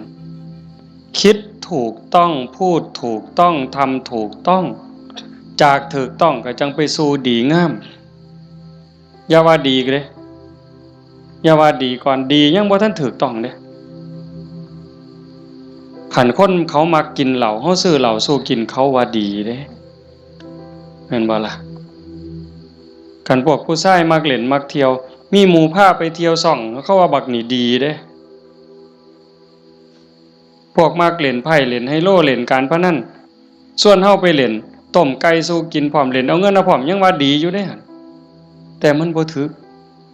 แต่คันมีคำว่าถูกต้องแล้วคิดถูกต้องเว้าถูกต้องกระทำถูกต้องดีงามตามมาบ่เสียหายจังซั่นจากนี้เป็นต้นไปเฮาบ่ว่ามื้อใดเฮาสิจากโลกนี้บ่มีผู้ใดฮู้จักคนว่าเฮามีเวลาอยู่ในโลกนี้อีกจักมื้อจักปีจักเดือนจักวันจักเวลาจักชั่วโมงจักนาทีบ่ฮู้จักคนโซ่ก็ตายบ่โซ่ก็ตายเด็กน้อยก็ตายหนุ่มสาวก็ตายผู้เฒ่าผู้แก่ก็ตายเฮ็ดจังได๋สิไปว่าถามื้อนั้นก่อนถามื้อนี้ก่อนโอ้ยมันต่อรองได้ซะบ่มื้อนี้เฮายังมีสติมีปัญญาบ่เจ็บบ่ไข้โยมเอ้ยเฮาบ่ได้เจ็บบ่ได้ไข้บ่โรคบ่ได้ป่วยเฮ็ดหยังได้ให้เฮ็ดยิ่งกับพ่อกับแม่นี่เด้อฟ้าวเฮ็ดคันพ่อแม่เพิ่นยังมีชีวิตโอ้ผู้นั้นบุญหลายเด้อผู้พ่อแม่ยังมีชีวิตอยู่นี่ผู้นั้นมันบุญหลายเกินบุญโยมเป็นหยังพ่อแม่เพิ่นทุ่มเทให้เฮาหมดชีวิตเป็นครูคนแรกเป็นเทวดาของบุตรเป็นพรหมของบุตรเป็นพระอรหันต์ของบุตรทุกสิ่งทุกอย่างที่พ่อแม่เพิ่นมีเพิ่นให้เฮาหมดเฮาอยากรู้ว่าพ่อแม่นี่ฮักเฮาส่ำใดทุ่มเทเสียสละเพื่อเฮาส่ำใดโยมบ่ต้องไปถามเพิ่นดอกโยมถามเจ้าของถามเจ้าของพวกเฮาเป็นพ่อคนแม่คนโยมฮักลูกตั้งแต่มื้อใด โยมไม่ออกเด้โยมพอออกก็คือกันนั่นล่ะฮักลูกตั้งแต่มื้อใดฮักลูกตั้งแต่ว่ามีลูกเกิดในท้องแม่นบ่ไม่ออกฮะพอรู้สึกว่าตั้งท้องปั๊บเนี่ยไม่ออกนี่ฮักแล้วเด้ทุ่มเทความฮักให้กับลูกในท้องแล้วพ่อก็คือกันผัวคือกันทั้งที่บ่ฮู้ได้นี่ว่าลูกสิเกิดเป็นผู้หญิงเป็นผู้ชายสิขี้ร้ายหรือสิงามสิโง่หรือสิฉลาดสิพิการหรือบ่พิการสิเป็นพระหรือสิเป็นมหาโจรโยมบ่ฮู้เลยลูกในท้องนี่สิเป็นหญิงเป็นชายพิการหรือบ่สิเป็นพระดีจิตใจดีใจงามซ้ำพระเกินพระหรือสิเป็นมหาโจรยิ่งกว่ามหาโจรโยมบ่เกี่ยวฮักอย่างเดียวเลยบัดนี้แม่นบ่ไม่ออกแม่นอยู่ว่าแนวนี้เพิ่นก็คือเฮาบัดนี้หาได้บาทใดก็เพื่อลูกหาได้บักไม้บักไหลผู้ผัวไปป่าไปดงได้บักไม้บักไหลก็จะเอามาให้เมียกินเพื่อให้ลูกแข็งแรงพุ่นเด้คันว่ามันสิคลอดง่ายลูกสิแข็งแรงสิคลอดง่ายเมียน้ำนมสิหลายหามาเห็นบ่มือคลอดก็เกือบล้มเกือบตายผู้คนก็ตายอีหลีจักเจ็บจักปวดพอปานใดแต่เครียดให้ลูกบ่บ่ได้เครียดให้ลูกอยู่ไฟเดือน4เดือน5ม่วนซั่นบ่ตั้งแต่อยู่ใต้ห่มไม้เอาผ้าวี่มันก็เหงื่อแตกเหงื่อแตนนั่นนางฝิงไฟเด้นางฝิงไฟเดือน4เดือน5ต้มน้ำร้อนสดน้ำร้อนกินน้ำร้อนบัดแนวกินกับข้าวได้กินข้าวกับเกลือเลี้ยงตัวสิใหญ่แต่ละคนดมดากดมก้นเช็ดขี้เช็ดเหงียวป้อนข้าวป้อนน้ำตัวสิใหญ่มาแต่ละคนหมดข้าวจักเหล้าเสื้อผ้าหมดจักชุดหมดเงินจักแสนคือประมาณบ่ได้กลัวลูกสิใหญ่มาแต่ละคนเพิ่นก็คือกับเฮาฮักลูกจังซั่นสิตอบแทนแนวใดพระพุทธเจ้าเพิ่นสอนหน้าที่ลูกไว้ท่านเลี้ยงมาเลี้ยงท่านตอบเลี้ยงกายเพิ่นคือเพิ่นเลี้ยงเฮานะเลี้ยงใจเพิ่นก็คือเพิ่นเลี้ยงเฮาพ พ่อแม่เลี้ยงใจเฮาคือเพิ่นสอนอันใดถูกอันใดผิดอันใดดีอันใดชั่วอันใดเป็นบุญอันใดเป็นบาปอันใดควรบ่ควรนี่คือเพิ่นเลี้ยงวิญญาณเฮาก็เลี้ยงจิตวิญญาณเพิ่นด้วยการเป็นคนดีฮักกันระหว่างพี่ระหว่างน้องทำโตเป็นคนดีพ่อแม่สิโอ้ยโยมเป็นยาอายุวัฒนะอันนี้ก็บ่ต้องไปถามพ่อถามแม่อีกละถามโยมเนี่ยขันลูกเขาเป็นคนดีหูจะคว่ำหลานเสือถอยฟังคว่ำบอกง่ายสอนง่ายโยมมีความสุขบ่อยากยื่นบ่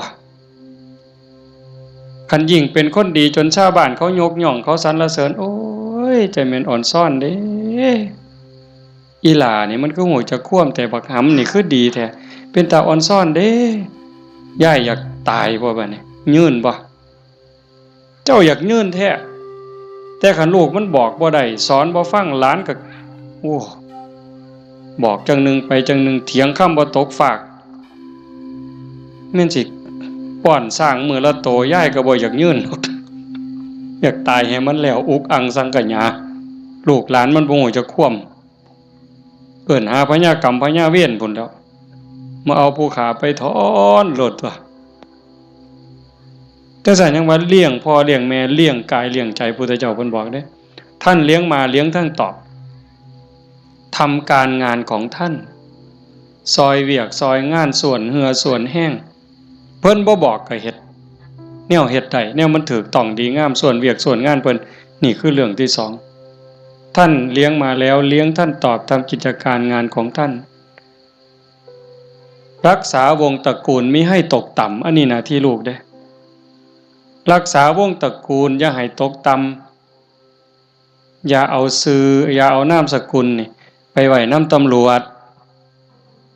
อย่าเอานามสกุลนี่ไปอยู่โรงอยู่ศาลอย่าเอานามสกุลนี่ไปอยู่คุกอย่าให้เขาดูหมิ่นดูแค้นโอ้ยซุ่มนั้นบ่เพิ่นว่าเป็นจังได๋คันลูกสาวก็บ่รักนวลสงวนตัวไปเที่ยวทั่วทิพย์คันลูกชายก็นักเลงจักกินเหล้าเมายาจักฆ่าจักยาเสพติดอีหยัง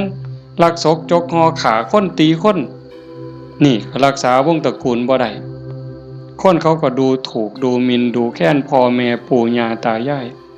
ขายหน้าขายตาลูกติดคุกพ่อแม่ก็ติดนำติดบ่ไม่ออกว่าโตอยู่นอกคุกแต่ใจไปอยู่คุกคันลูกบวชพ่อแม่ก็บวชนำพุ่นโตอยู่ทงพุ่นแต่ว่าใจอยู่วัดเห็นบ่รักษาวงตระกูลมิให้ตกต่ำอย่าให้เขาดูหมิ่นดูแค้นให้เขาดูทุกข์ทำตนให้สมควรแก่การรับทรัพย์มรดกคันเฮาเป็นคนดีมีศีลมีธรรมขยันมันเพียรทำมาหากินพ่อแม่ทั้งหลายเพิ่นสิแพงฮอดเวลาอันสมควรหาผัวหาเมียให้แบ่งทรัพย์สมบัติให้หวังเพิงให้ลูกแล้วพ่อแม่ก็สำบายใจแต่คันแม่นเหล้าก็กินเลขก็เล่นมาซุแนวฮอดหมากัดกันก็ลงก็สะเว้าเลยหมากัดกันก็เอาตัวแดงเด้อเพิ่นว่ามันนั่นว่ากูเอาตัวด่าง บ่าใหญ่แล้วมันเอาไปว่าไปนั่งอยู่ข้างทางรถคันนั้นมึงว่าเลขสุดท้ายมันเป็นตัวขี่กับตัวขู่ยังว่าอยู่สมองมีแต่การพนันบ่ต้องว่าถึงบังไฟเลยตายเสียนี่คันลูกเป็นคนขยันมันเพียรบ่ยุ่งเกี่ยวกับการพนันบ่ยุ่งเกี่ยวกับยาเสพติดมีความกตัญญูรู้คุณหาอยู่หากินได้ก็ไปส่งพ่อส่งแม่ฮักพี่ฮักน้องพ่อแม่ภูมิใจเลยทำตนให้สมควรแก่การรับทรัพย์มรดกอันสุดท้ายเมื่อท่านล่วงลับไปแล้วทำบุญอุทิศให้ก็คือเอาเฮ็ดมื้อนี้เพิ่นจากไปแล้วเขาก็ทำบุญอุทิศหาทำบุญเพื่ออุทิศแปลว่าให้ทำบุญให้พ่อให้แม่ให้ปู่ย่าตายายบรรพบุรุษโยมไม่เข้าใจว่าพ่อแม่ปู่ย่าตายายเฮาบ่แม่นแต่ปัจจุบันเฮาเกิดมาเป็นหลายกว่าล้านชาตินะโยมพ่อแม่เฮาก็หลายกว่าล้านคนบางคนอาจสิอยู่นรกบางคนอาจอยู่เปรตบางคนอสุรกาย บางคนเกิดเป็นสัตว์เดรัจฉานบางคนเกิดเทวดาบางคนเกิดเป็นพรหมจังสันเฮาก็อุทิศบุญไปให้โอ้ชาโนดโสนีพราหมณ์นี่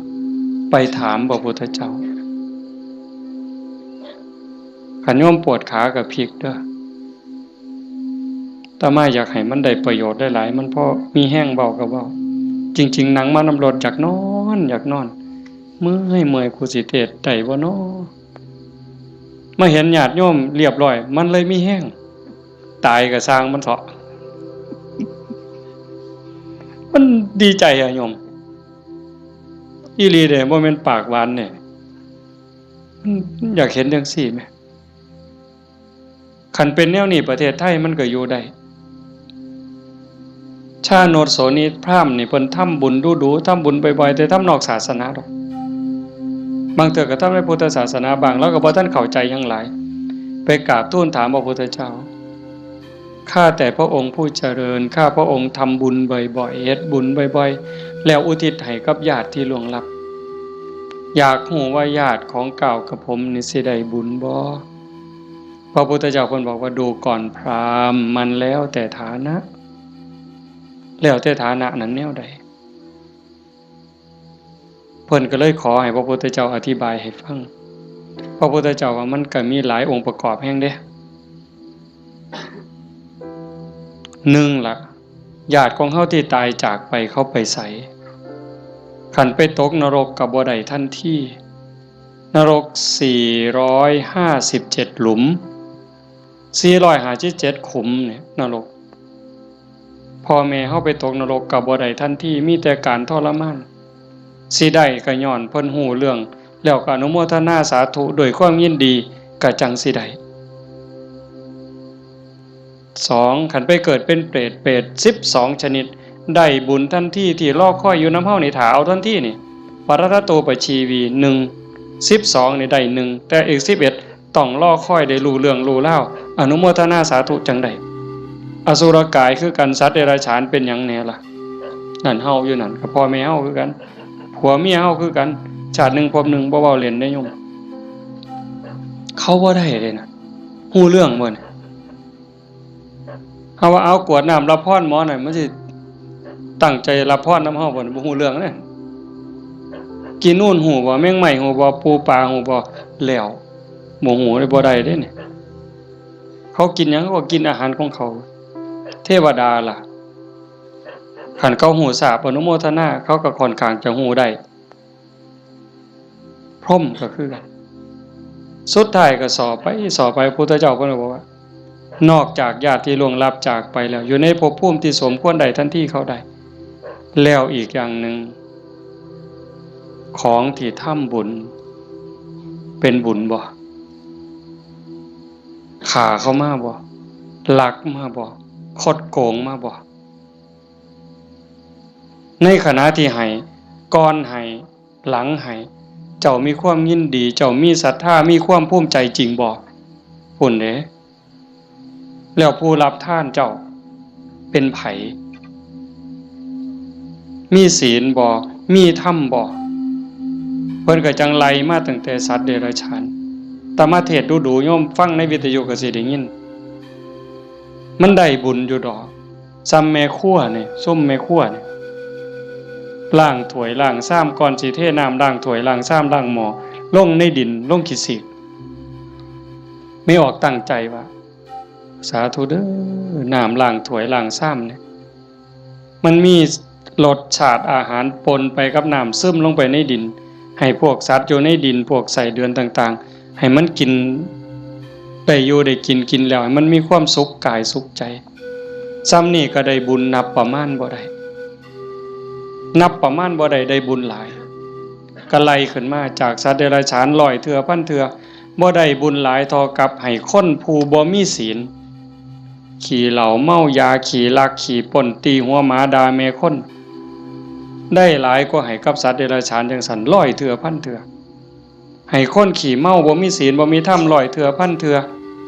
บ่ได้บุญหลายเท่ากับให้ผู้มีศีล5เทื่อเดียวเห็นบ่บัดนี้เป็นหมากเป็นผลแล้วเด้ให้กับคนมีศีล500เทื่อพันเทื่อบ่ได้บุญหลายเท่ากับให้คนมีศีล8 แม่ขาวพ่อขาวแม่ชีเทื่อเดียวให้ผู้มีศีล800เทื่อพันเทื่อบ่ได้บุญหลายเท่ากับให้เน้นผู้มีศีล10เทื่อเดียวให้เน้นมีศีล10ร้อยเทื่อพันเทื่อบ่ได้บุญหลายเท่ากับให้พระผู้มีศีล227เทื่อเดียวให้พระผู้มีศีล227ร้อยเทื่อพันเทื่อบ่ได้บุญหลายเท่ากับให้นักบวชนอกศาสนาที่เขาข่มกิเลสได้ให้นักบวชนอกศาสนาร้อยเทื่อพันเทื่อที่เขาข่มกิเลสข่มราคะได้บ่ได้บุญหลายเท่ากับให้พอออกไม่ออกเฮาผู้มีศีล5ก็ตามศีล8ก็ตามที่บำเพ็ญประพฤติปฏิบัติหวังเป็นพระโสดาบันเทื่อเดียวไล่บัดนี้จากโสดาปัตติมรรคไปสู่โสดาปัตติผลสกิทาคามีมรรคไปสู่สกิทาคามีผลสติคามีผลไปสู่อนาคามีมรรคอนาคามีผลจากอนาคามีมรรคอนาคามีผลร้อยเทื่อพันเทื่อก็บ่ได้บุญหลายเท่ากับให้อรหันตมรรคคือผู้ปฏิบัติเพื่อเป็นพระอรหันต์เทื่อเดียวอรหันตมรรคร้อยเทื่อพันเทื่อก็บ่ได้บุญหลายเท่ากับให้อรหันตผลคือผู้สำเร็จอรหันต์แล้วเทื่อเดียวให้พระอรหันต์ร้อยเทื่อพันเทื่อก็บ่ได้บุญหลายเท่ากับให้พระปัจเจกพุทธเจ้าเทื่อเดียวพระปัจเจกพุทธเจ้าตรัสรู้คือพระพุทธเจ้าเก่งคือกันหมดผิดอย่างเดียวคือสอนบ่เป็นตรัสรู้เองโดยชอบบางครั้งบางคราวนี่อยู่น้ำกันเป็นพันเป็นหมื่นเลยโยมแต่ว่าสอนบ่ได้ตั้งศาสนาบ่ได้สร้างบริวารมาให้กับพระปัจเจกพุทธเจ้าร้อยเทื่อพันเทื่อบ่ได้บุญหลายเท่ากับให้พระสัมมาสัมพุทธเจ้าเทื่อเดียวพระสัมมาสัมพุทธเจ้าคือพระพุทธเจ้าเฮานี่ล่ะเจ้าชายสิทธัตถะมาเป็นพระพุทธเจ้านี่เพิ่นสอนคนตั้งศาสนาได้ให้พระสัมมาสัมพุทธเจ้าร้อยเทื่อพันเทื่อบ่ได้บุญหลายเท่ากับให้สงฆ์ให้คณะสงฆ์ที่มีพระพุทธเจ้าเป็นประธานเห็นบ่ให้สงฆ์ที่มีพระพุทธเจ้าเป็นประธานร้อยเทื่อพันเทื่อก็บ่ได้บุญหลายเท่ากับสร้างวิหารเทื่อนึงสร้างวิหารร้อยหลังพันหลังถวายพระพุทธเจ้าก็บ่ได้บุญหลายเท่ากับให้ธรรมะสอนธรรมะเห็นบ่นี่อาตมาได้บุญหลายอยู่เด้ที่อาตมาบ่ตายนี่มันก็ย้อนบุญตัวนี้เด้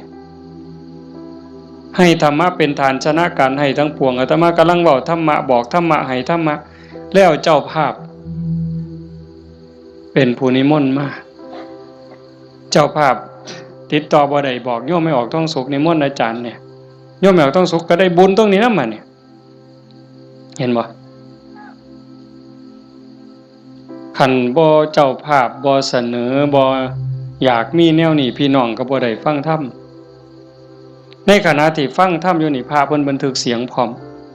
เก็บไปเปิดวิทยุฮือดีบ่ดีเพิ่นกำลังถ่ายทอดสดอยู่เดี๋ยวนี้จังหวัดอุบลอำเภอสำโรงอำเภอวารินอำเภอเขืองในฟังนำเฮายาโสธรมหาชนะชัยค่ำเขื่อนแก้วขอว่างฟังนำเฮาสุรินทร์โน่นหน้าไร่สำโรงทาบสังขะฟังนำเฮาเห็นบ่จากเจ้าภาพนิมนต์อาตมามาเว้าเนี่ยเพิ่นได้ยินนำเฮาหมดเฮาฟังกันอยู่นี่ประมาณ100แต่ฟังอยู่ทั้งบ้านเป็นพันบ้านนี่บุญสิเอาซ้ำใดเจ้าถามเบิ่งสิเอาซ้ำใดเฮ็ดถูกเฮ็ดแม่นเนี่ยมันเป็นได้บุญนี่มันจะเอาไปใส่ได้นี่บ่ต้องลงทุนหลายซ้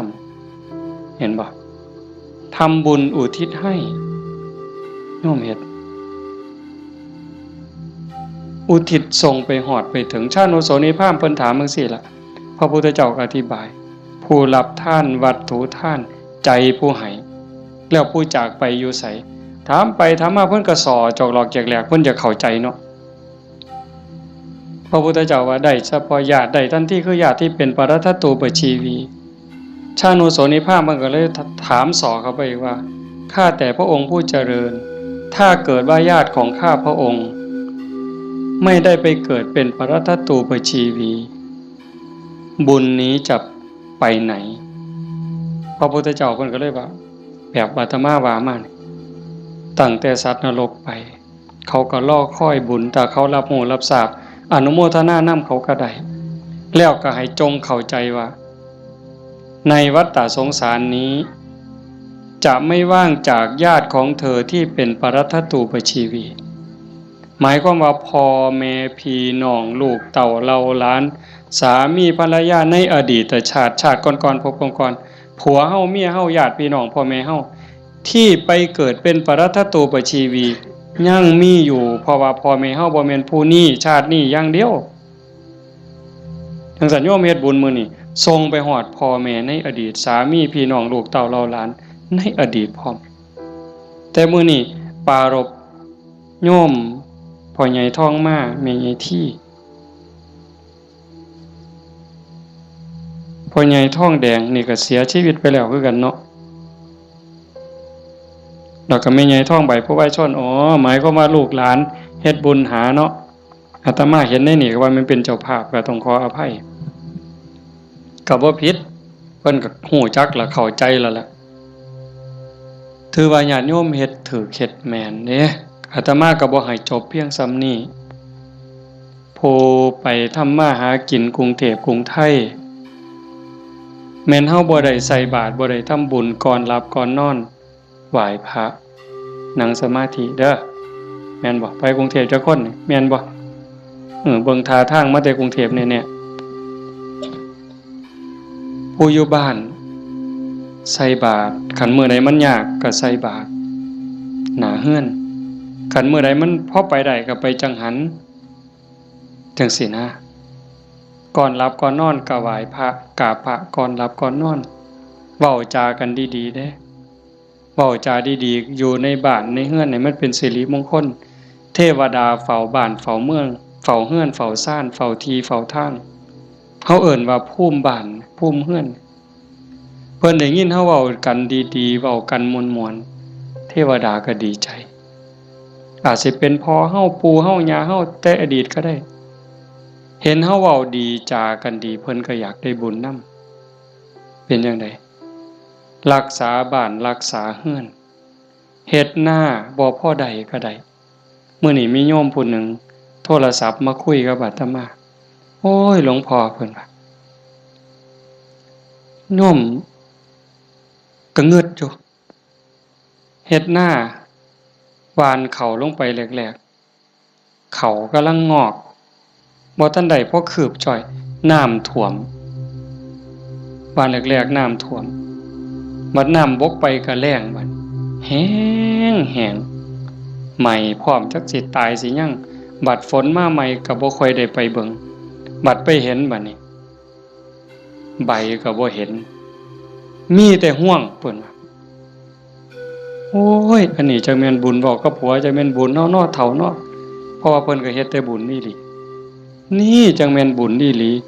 ลูกก็ฮู้จักความผัวก็ฮู้จักความกว่าเทวดาพุ่นเพิ่นว่าอันนี้คือบุญเด้จังว่าเห็นพี่เห็นน้องลูกเต้าเราหลานเด็กเล็กเด็กน้อยเอ้าไปเหี่ยวจักเทื่อแล้วมันหลบมานั่งอยู่คือเก่านี่เฮาแต่ออกไปจักเทื่อมันหลบมานั่งคือเก่านี่คันบุญบ่หลายมันนอนปะง่องส่วนได้หนีไปนอนแล้วไปเบิ่งโทรทัศน์แล้วนี่คือบุญหลายเด้อพากันเลี้ยงลูกเอาศีลเอาธรรมเลี้ยงฝากโยมจักหน่อยยากก็อดเอาลำบากก็อดเอาอดเว้าดีอดคิดดีอดทำดีกับพี่กับน้องกับบ้านกับเมืองไปอยู่ไสก็อย่าสร้างปัญหาคันเฮาเป็นคนมีศีลมีธรรมอดกั้นจักหน่อยความรักความเมตตาก็เกิดแผ่เมตตาดูๆเด้หวังว่าในใจนี่ตั้งความรู้สึกในใจว่าทุกคนคือพี่คือน้องแล้วก็แม่นอีหลีซ้ำยังเว้าแต่ตอนต้นพระพุทธเจ้าเว้าซ้ำได้ว่าในวัฏฏะสงสารนี้ไม่มีใครเลยที่ไม่เคยเป็นพ่อเป็นแม่เป็นพี่เป็นน้องเป็นญาติร่วมสายโลหิตเป็นสามีภรรยากันมาก่อนทุกคนนั่งอยู่นี่แม่นหมดจังซั่นสิเครียดให้กันเฮ็ดหยังสิสร้างกันเฮ็ดหยังเอารัดเอาเปรียบกันเฮ็ดหยัง อีกบ่โดนก็สิไปไผไปมั่นแล้ว จังซั่นเวลาอยู่นำกันนี่เอาบุญนำกันติล่ะเว้าดีนำเขาก็ได้บุญแล้วคิดดีต่อเขาก็ได้บุญแล้วเฮ็ดดีทำดีต่อเขาก็ได้บุญแล้วเอาบุญนำกันอย่างอาตมาเว้ามันบ่จบว่างั้นเฮ็ดดีกับพ่อกับแม่พ่อแม่มีผู้เดียวในปัจจุบันคันเพิ่นตายนี้จากแล้วอยากเฮ็ดดีนำเพิ่นก็บ่ได้เฮ็ดอยากเว้าดีนำเพิ่นก็บ่ได้เว้าอยากหาข้าวแซ่บๆให้เพิ่นกินก็บ่ได้จังสั่นอยากให้เพิ่นกินหยังก็ให้เพิ่นกินซะอย่าจะไปจุดเทียนซะก่อนจังเอิ้นกินเด้บ่ได้กินเด้นั่นอยากเว้าดีๆนำเพิ่นก็เว้าตอนเพิ่นได้ยิน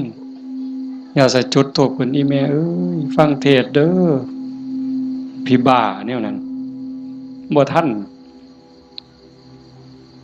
คิดว่าเพิ่นเสร็จขี้เฮาจักเทื่อจำบ่ได้มื้อนี้ถามโยมว่าผู้ใดท่านเสร็จขี้ให้พ่อให้แม่เนี่ยแล้วเพิ่นอาบน้ำเช็ดเนื้อเช็ดตัวให้เฮาจักเทื่อถามโยมว่าเสร็จให้เพิ่นจักเทื่อแล้วคือกันป้อนข้าวป้อนน้ำเพิ่นป้อนเฮาจักเทื่อเหยียดขาซอยลอยเอาลูกเหยียดขาไปนำแม่ลูกนี่ขาแข็งนี่เนาะตีนอยู่กับตีนแม่แต่ว่าหัวหนุนเข่าย่ำเข่าปนกับกล้วยมกใบตองเหย้าจำได้อยู่บ่โยมหางสอนต่อยปั๊บใส่ปากต่อย4เทื่อ5เทื่อก็บ่ทันหมดอันน้อยๆนั่นหมดข้าวมกหมดเอามือจุ่มน้ำหยดป๊อกป้อนบ่ทันแล้วขี่พวดใส่ขาเครียดก็บ่เครียดจมก็บ่จมเซ้ย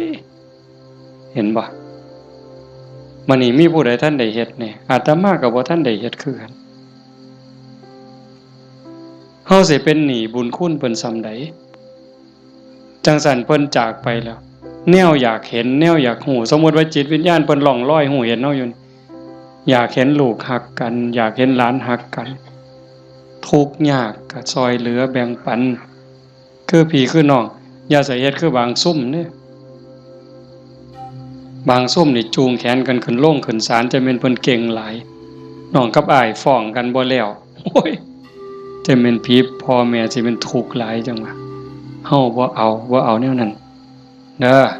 มื้อนี้สมควรแก่การเวลาใส่เวลามาชั่วโมงเกือบครึ่งอะโยม25นาที26นาที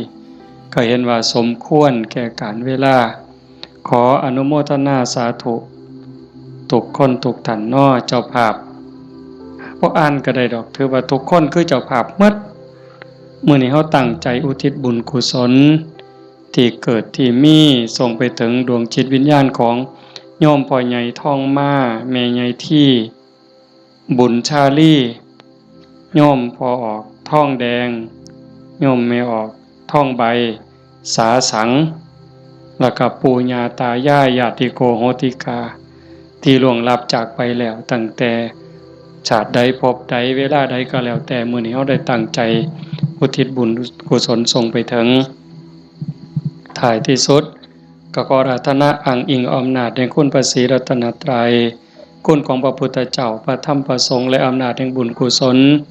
คุณงามความดีที่มีทั้งหมดทั้งมวลที่ญาติโยมทั้งหลายได้สร้างได้ทำนี้ส่งไปถึงดวงจิตวิญญาณของโยมพ่อใหญ่ทองมาแม่ใหญ่ที่บุญชาลีโยมพ่อใหญ่ทองแดงโยมแม่ใหญ่ทองใบสาสังให้ได้รับหูรับทราบถ้าสามารถรับหูรับทราบได้โดยตนเองก็จงอนุโมทนาสาธุรับเอาหากบ่สามารถจะหูได้ด้วยตนเองก็ขอฝากข่าวบุญข่าวกุศลที่ลูกเต่าเล่าล้านญาติพี่น้องได้สร้างได้ทำทั้งหมดบ่ว่าสิเป็นการให้ทานการรักษาศีลเจริญภาวนาฟังเทศน์ฟังธรรมอ่อนน้อมถ่อมตนค้นคว้าที่ชอบค้นคว้าในสิ่งที่ชอบอุทิศส่วนบุญอนุโมทนาบุญทำความเห็นในถูกต้องถูกตรงนี้ฝากไปกับเหล่าเทพเทวดาพระนางธรณีภูมิญาณวิถีอันเป็นทิพย์จงนำข่าวบุญข่าวกุศลส่วนนี้ไปแจ้งแก่ดวงจิตวิญญาณ ของโยมพ่อใหญ่ท่องมาแม่ใหญ่ที่บุญชาลีพ่อใหญ่ท่องแดงแม่ออกท่องใบสาสังให้ได้รับหูรับทราบแล้วจงอนุโมทนาสาธุรับเอาหากว่ามีความทุกข์ก็ขอบุญกุศลส่วนนี้ทายถอนให้ได้พ้นไปจากความทุกข์หากว่ามีความสุขดีอยู่แล้วก็ขอบุญกุศลส่วนนี้จงส่งเสริมให้ได้มีความสุขยิ่งขึ้นไปสุดท้ายก็ขอให้บุญกุศลเหล่านั้นจงสะท้อนย้อนกลับมาปกปักรักษาคุ้มครองญาติโยมสุขสุขคนให้เป็นผู้มีสุขภาพกายสุขภาพจิตที่แข็งแรงอายุมั่นขวัญยืนมีความสุขกายสุขใจปรารถนาสิ่งหนึ่งประการใดหากเป็นไปโดยชอบประกอบโดยธรรมก็ขอให้ความหวังความปรารถนานั้นจงสำเร็จทุกๆประการโดยทั่วกันทุกท่านทุกคนเถิดจังไปฟังอย่าหมอมันมีของใหญ่เด้อใหญ่เด้อไปนู่นกุลมเด้อแจ้งให้ทราบปัจจัยที่ญาติโยมถวายในมื้อนี้เด้ออาตมาสิเอาเมื่อวัดส่วนหนึ่งสิไปซื้อขี้ดินได้ยินอยู่เนาะว่าในวิทยุเนาะสิซื้อขี้ดินเพื่อให้บุญกับโยมพ่อใหญ่แม่ใหญ่นำนี่ล่ะอีกส่วนหนึ่งอาตมาสิเอาไปทอดกฐินปีนี้อาตมาเป็นเจ้าภาพทอดกฐินไปทอดอำเภอเสรภูมิจังหวัด101มื้อวันที่25มีผู้สิไปนำบ่วันที่25หลังจากทอดที่วัดโน่นกุลมแล้วเดี๋ยวสิเว้าทั้งวิทยุดอกคันมีผู้สิไปนำก็บอกบ่ต้องบอกชื่อก็ได้ว่ากลุ่มขาน้อยมีจักคนคันหลายก็สิเมารถบัสแล่นรวยๆเมาก็ถ่าอยู่นี่ละปากทางนี่พากันไปถ่าอยู่หั่นมาจอดปั๊บก็ขึ้นเลยขากลับก็มาจอดหั่นก็แล้วแต่สิมาบัดนี้ บ่มาก็อยู่หั่นล่ะเด้อฟังทางวิทยุพระเอาบุญคักๆหาจากถ่าให้โดนกว่านี้หากะลามันบ่ยืนอาจจะพาเฮ็ดบุญเด้อเอามื้อนี้เอาปัจจัยไปก็เพื่อเฮ็ดบุญอย่างว่านี่ล่ะเอาเป็นจังได๋คิดเขาก็คิดออกบ่ค่าน้ำค่าไฟมื้นขาลุกบ่ได้อ๋อเอาผู้ตีของก็ได้บุญได้ย้ายมุงนึงได้ 10% พุ่นแน่อันนี้ค่าน้ำค่าไฟกับค่าวิทยุนำเนาะคันบ่มีค่าไฟก็บ่ได้ฟังเด้ขอบมีค่าไฟจังได้ฟังวิทยุเนาะเอาตั้งใจบัดนี้เตรียมน้ำทาไว้กวดมีน้ำทาใส่น้ำทาบ่มีน้ำทาก็ใส่น้ำใจพนมมือเฮ็ดจิตใจให้มั่นคงนิ่งๆจักครึ่งนาทีคือทอดพ่อใหญ่ท่องมาแม่ใหญ่ที่พ่อใหญ่ท่องแดงแม่ใหญ่ท่องใบแล้วก็ญาติโยมที่มาฟังธรรมนี่ล่ะเฮามีพ่อมีแม่อยากให้ผู้ใดได้บุญนำก็ตั้งจิตเป็นสมาธิคันยิ่งจิตเป็นสมาธิมั่นคงเท่าใดพลังบุญก็ยิ่งแห้งเท่านั้นหลายไปเท่านั้น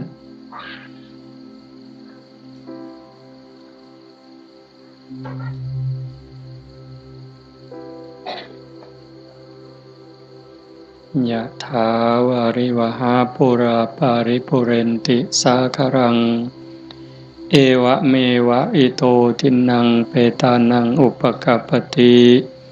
อิจิตังปฏิตังตุมหังคิปเมวะสมิจจตุสัพเพปุเรนตุสังกปาจันโทปนรโสยะถามณิโชติรโสยะถาสัพพิติโยวิวัชชันตุสัพพโรโควินัสสตุมาเตภวัตวันตรายโยสุขีทีขายุโกภวะอภิวาทนาสีริสนิจจังวุธาปจายโนจัตตารโอธัมมาวัฏันติอายุวันโนสุขังพลังภวตุสัพพมังคลังรักขันตุสัพพเทวตาสัพพพุทธานุภาเวนะสัพพธัมมานุภาเวนะสัพพสังฆานุภาเวนะสทาโสธีพระวันตุเต